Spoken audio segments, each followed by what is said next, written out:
to the Mid-Michigan Brass Band's 2026 Spring Concert. My name is Alan Mead, and I'll be your Master of Ceremonies for today's performance. We have a very special concert planned for you today. Our program features a brass band transcription of a John Philip Sousa march called Homeward Bound, which was transcribed by Jim Schutz, one of our very own founding members. We also have a wonderful collection of Disney favorites in Disney Around the World, alongside a few classics, a little jazz, and an old standard, just to name a few. Our afternoon is going to be absolutely filled with fantastic music. We open today's concert with Aaron Copland's Fanfare for the Common Man. This iconic piece was composed in 1942 at the request of Eugene Goossens, conductor of the Cincinnati Symphony Orchestra. Goossens had commissioned a series of patriotic fanfares for the 1942-1943 concert season in response to the United States entering World War II. Inspired in part by a speech by Vice President Henry A. Wallace proclaiming the century of the common man, Copland sought to honor ordinary citizens rather than military heroes. He considered several titles, including Fanfare for a Solemn Ceremony and Fanfare for Four Freedoms, before settling on the now famous title we know today. The work beautifully exemplifies Copland's signature style, blending simplicity with grandeur. It is celebrated worldwide for its unique ability to convey both solemnity and optimism. With its bold brass fanfare and driving rhythm, it stands as a quintessential example of American classical music. Fanfare for the Common Man remains a staple of concert programs everywhere, a lasting tribute to the resilience and contributions of ordinary people. At this time, please help me welcome to the stage the musical director of the Mid-Michigan Brass Band, Quentin Larian.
was composed by Edvard Grieg in 1875 as part of the incidental music for Henrik Ibsen's play Peer Gynt. In the original play, the piece accompanies Act 4, Scene 4, where Peer Gynt awakens in the Moroccan desert. The music beautifully highlights the tranquil beauty of dawn despite the unusual desert setting. Although it was originally tied to this specific story, the piece has transcended its theatrical origins to symbolize the universal experience of a new day. Over time, Morning Mood has become one of the most recognizable pieces of classical music in the world, frequently performed independently of the rest of the suite. Its enduring appeal lies in its ability to perfectly capture the essence of dawn and the gentle awakening of nature. Please enjoy Morning Mood by Edvard Grieg.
The spirit of the Wild West is captured in a striking and highly imaginative way by a young composer, Andreas Schulte, in this next work. Here, a caravan of gold and fortune seekers launch themselves into a grand adventure, beginning their greatest rush westward. The first movement, The Great Trek to the West, describes those first days of buoyancy and optimism with crisp, energetic march. The second movement, At the Campfire, finds our pioneers resting after a long journey. Here, the music expresses deep feelings of romance, nostalgia for the past, and hope for the future. For the final movement, Rodeo Ride, a wistful melody communicates feelings of fun, relaxation, and the lively festivities of a rodeo. As you'll hear, things don't always go entirely to plan for the riders, but nevertheless, our valiant cowboy wins out in the end. With a brief flashback to the very beginning, the journey is completed musically, bringing the composition to a dignified and grand finale. Enjoy Andreas Schulte's The Western Suite, Wagons Ho!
A Malagueña is a woman living in the Spanish port city of Malaga, located on the southern coast of Spain in the province of Andalusia. Lecuona's Malagueña was originally the sixth movement of his Suite Andalusia. Over the years, it has been performed in a wide variety of styles by artists ranging from Connie Francis and the Stan Kenton Orchestra to Bill Haley and the Comets. It was even featured as a centerpiece in the hit Broadway musical Blast. Today, the Mid-Michigan Brass Band will finish the first half of our concert with Sandy Smith's thrilling arrangement of Malagueña. Following this selection, the band will take a short 15-minute intermission. Thank you, and enjoy.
Welcome back.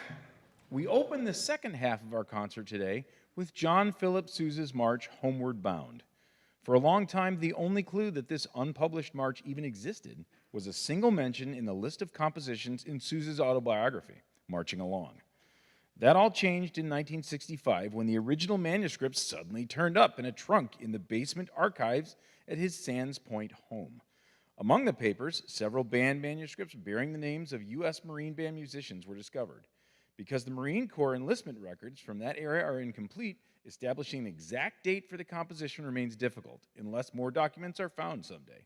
However, because Homeward Bound was written while Sousa was the leader of the Marine Band, it was likely composed during the homeward leg of one of their national tours in 1891 or 1892, or perhaps on their return from an engagement in Fayetteville, North Carolina in 1889. The version we're playing for you today was transcribed specifically for the Mid-Michigan Brass Band by our very own Jim Schutz. Transcribing music for brass bands is a true passion of Jim's, and we are incredibly lucky to benefit from his talents. Thank you, Jim. And now,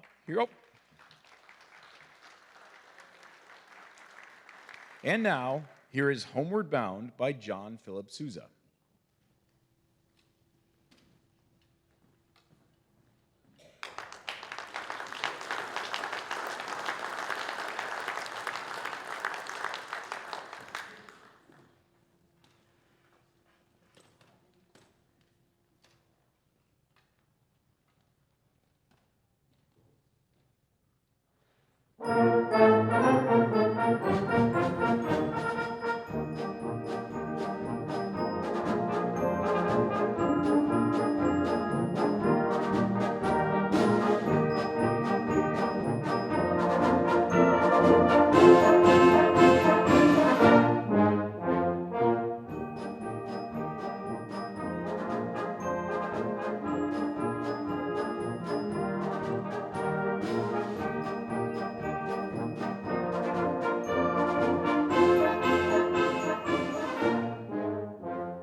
Imagine walking through a dark forest. Birds fly up from the brush and leaves flutter down around us.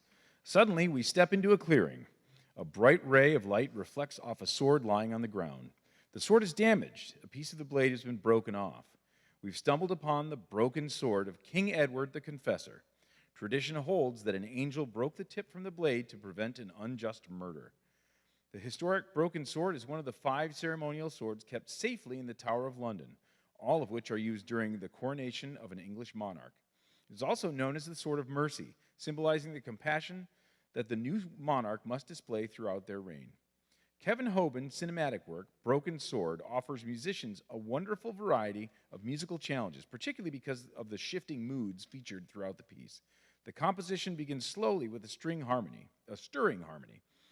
The passages that follow echo the sheer power of the sword, while a quiet middle movement beautifully conveys the benevolence of its bearer. The Mid-Michigan Brass Band now presents Broken Sword by Kevin Hoban.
Next, we invite you to embark on a magical musical tour with Disney Around the World.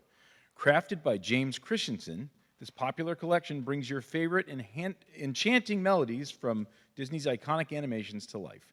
This medley is ideal for all of us who love to relive the magic of timeless Disney movies. In this arrangement, James Christensen has woven together a wonderful selection of favorites, including Let's Go Fly a Kite from Mary Poppins, Night on Bald Mountain and The Sorcerer's Apprentice from Fantasia, the title track from Alice in Wonderland, Colonel Hathie's March from The Jungle Book, Zippity Doo-Dah from Song of the South, It's a Small World, the classic Disney theme song, I Want to Be Like You from The Jungle Book, Under the Sea from The Little Mermaid, and the main theme from Robin Hood. We hope you enjoy Disney Around the World.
Before we play our final selection this afternoon, we have a little bit of important business to take care of.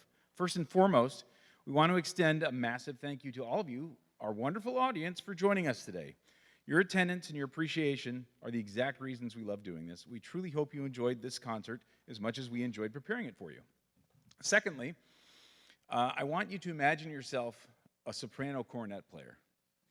And I want you to imagine you get a call saying, man, we could really use your help. Could you fill in? And you say, sure. And then you find out you're just going to sight read the concert. Our soprano cornet player, Jacob Hanlon, sight read the concert today. So thank you very much, Jacob. What a guy.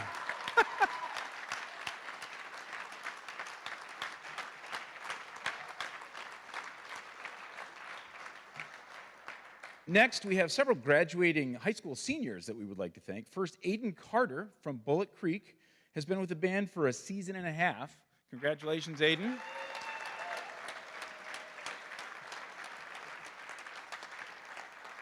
Glory Drudge from Beaverton High School has been with the band for 2 years.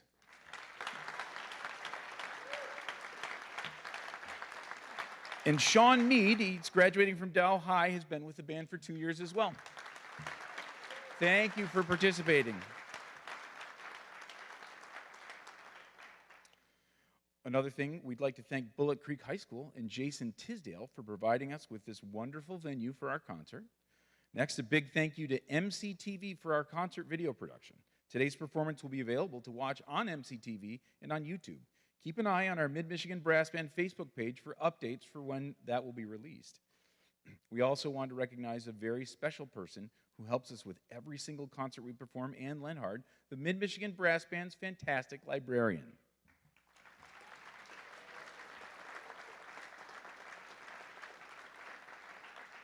We also need to thank some of our incredibly important corporate and individual supporters. Our thanks go out to our contributors, including the Roland M. Gerstacker Foundation, the J.H. Walker Foundation, Samantha Lindsay, and Stryker. If you enjoyed today's concert, please consider making a donation to our band so we can continue performing for our community. Donation boxes are located right near the exits as you leave today.